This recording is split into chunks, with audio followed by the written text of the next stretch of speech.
Good morning. You're asking yourself, surely this is Monday, not Sunday, and you'd be quite correct in that. Sadly, yesterday, who's going to believe me who was there, but this is true. Um, it was the professor's birthday on Saturday, and Andreas Blue Pipe Smoker was present, and we did have quite a lot to drink, and I woke up Sunday morning feeling most unwell. Well, more than most unwell, absolutely terrible actually. Funny thing is, as you get older, um, hangovers are much, much worse. Oh Lord. When I was a young man, I could go to the old rugby club, play a game, have a few pints, quite a few pints, and then, get up in the morning for work, no problems at all. Unfortunately, as age creeps on, I'm not, I'm a middle-aged chap these days. Uh, I only have to have a mere schooner of sherry that puts me in bed. Anyway, I thought, well, I was beginning to feel a little more human by midday, and had been out with Reg for a walk and whatnot, blowing the old cobwebs off. And I got back, and my blasted broadband was down, and I phoned them up, and he said, "Oh, it'll be on in an hour. There's a fault in the area." And when I went to bed at 10 that evening, yesterday evening, it still wasn't on. But touch wood, it's on now. So I better upload this video. I'm smoking a Willmer Supreme. It's a billiard with a saddle bit. Very nice pipe, made in Essex, which is a county in the United Kingdom. Kind of by London, really, and on the top of the head of the Thames and whatnot. Sadly, no longer in existence. I think it was a father and son sort of partnership, and the business, and when the father passed away, I believe, kind of went downhill. They make some great pipes, really interesting freehand ones, but this is a Supreme, quite a nice one. I've got another Willmer, sadly infected with the fungus, the bogeyman flavouring, which after much trial and tribulation and a bottle of isopropanol, I still haven't managed to get out of the damn thing. So I don't really smoke it. It's a shame, but there we go. Smoking in it some Onyx. I'm going to pronounce this incorrectly. I'll have to read it. Hans Schurch, I think that's pronounced, as the blender and brand of the tobacco. It's a Virginia Latakia and Perique, in a ribbon cup. Very pleasant. Burns nice and evenly. It would definitely get the thumbs up. So what else has been going on? Well, last week a wonderful missive and package arrived on my doorstep from A to Z Pipes.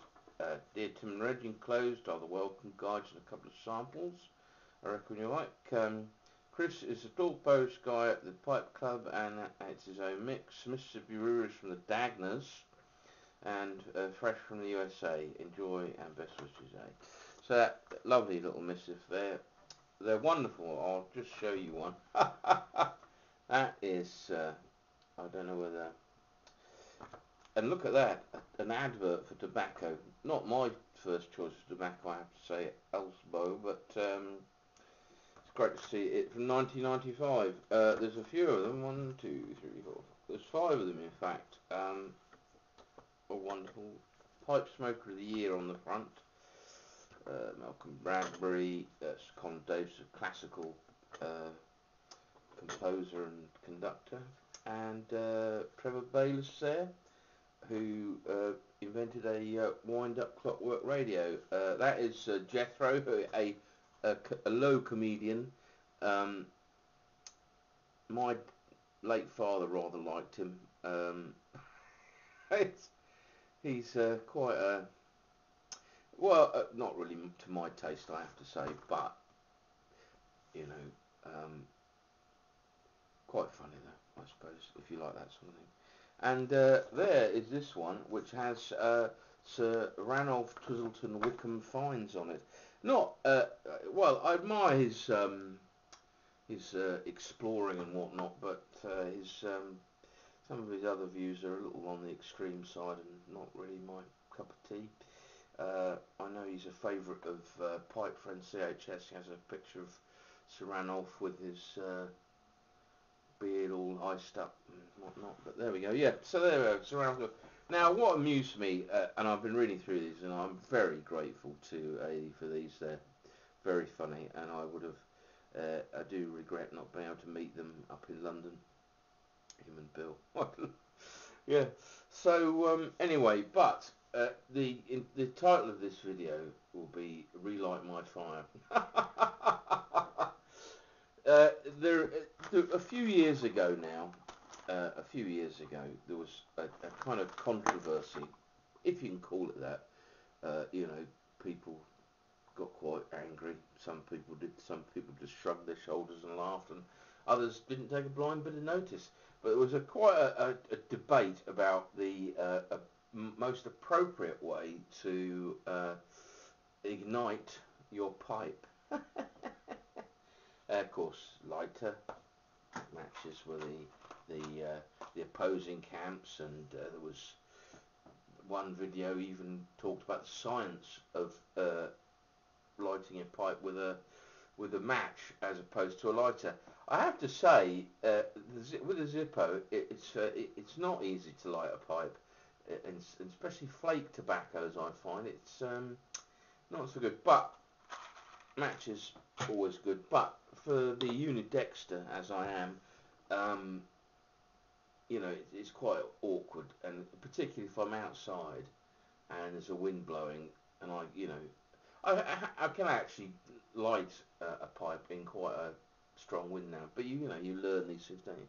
Well, anyway, I was browsing through these wonderful little pipe smokers welcome guides there are, and it has the pipe smoke of the year, and it gives you sort of information on good tobacconists throughout the country, and sorts of tobaccos, notes on how to pack a pipe. So just like a little welcome. There's a lovely advert for the old Aaron Moore mixture. Fine, rich and distinct fine tobacco since 1810, still being made by Murray and Sons in Belfast.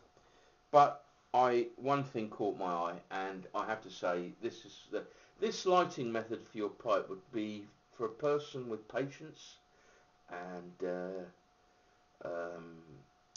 a certain disdain for what anybody thinks about them, particularly in public. Right, here we go. Tom Walker, 83, still uses a tip he learnt in the Desert War to light his pipe using Sheffield Sunshine.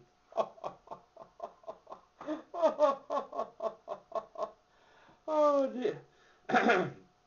My grandfather fought in the desert in the Second World War. I wonder if they knew each other. I wonder if my grandfather ever saw him lighting his pipe. I'll tell you the method anyway. This is the magnifying trick. You get no taste from the match, and you save a lot of matches on sunny days, says Tom. Well, there we go. I personally think I would love to have seen. I should imagine Tom 83. This was the 94 guy. Poor old Tom's probably not with us anymore and can't step up and defend himself. So I'm sure. But if one was to relight the debate, it could be an interesting angle. I mean, in terms of environmental impact, I mean, I know these chaps these days talking a lot about carbon footprints and whatnot. If you were indeed using the sun as your method of lighting the pipe, you wouldn't. Your carbon footprint would be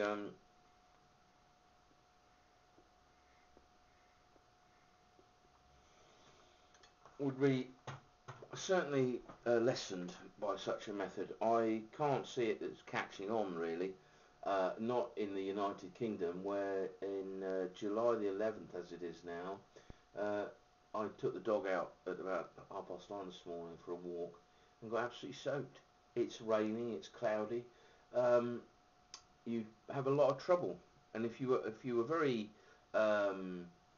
rigid in your kind of environmentalism and impact and whatnot, and only lit your pipe using a magnifying glass, you could you probably end up giving up smoking because we just simply don't have it. Perhaps if you lived in Arizona or somewhere like that, you could probably maybe. But it'd be quite tricky. You know, have to position the magnifying glass, and well, it's an interesting thought. Uh, I'd love to see him do that. So anyway, Professor's birthday. I have some footage. I'm not entirely sure it's appropriate for YouTube. We were merrymaking, and I have to confess to you, and I think it's appropriate to do so at the time, just in case I'm grassed up by others. Um, when I have a few beers, I do enjoy a cigarette. I know some of you are probably falling off your chairs now in disgust at that, but the Professor and the Frasers, the sons of Zubabub, and Andres, Andres was very polite, of course, but the Frasers and the Professor were not, and they mocked me, and yeah, so there we go. Anyway, but I might upload it. Okay, well, sorry for anybody who's expecting this to be on Sunday, but as I say, morning hungover, afternoon broadband went off, so can't be helped. Um, Hope you have a good week, and I will return to normal service on Sunday, hopefully. Okay, cheers.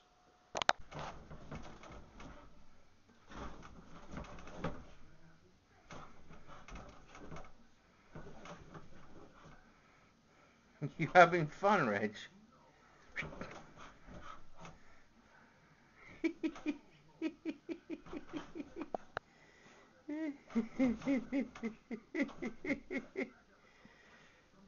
Hey, hey.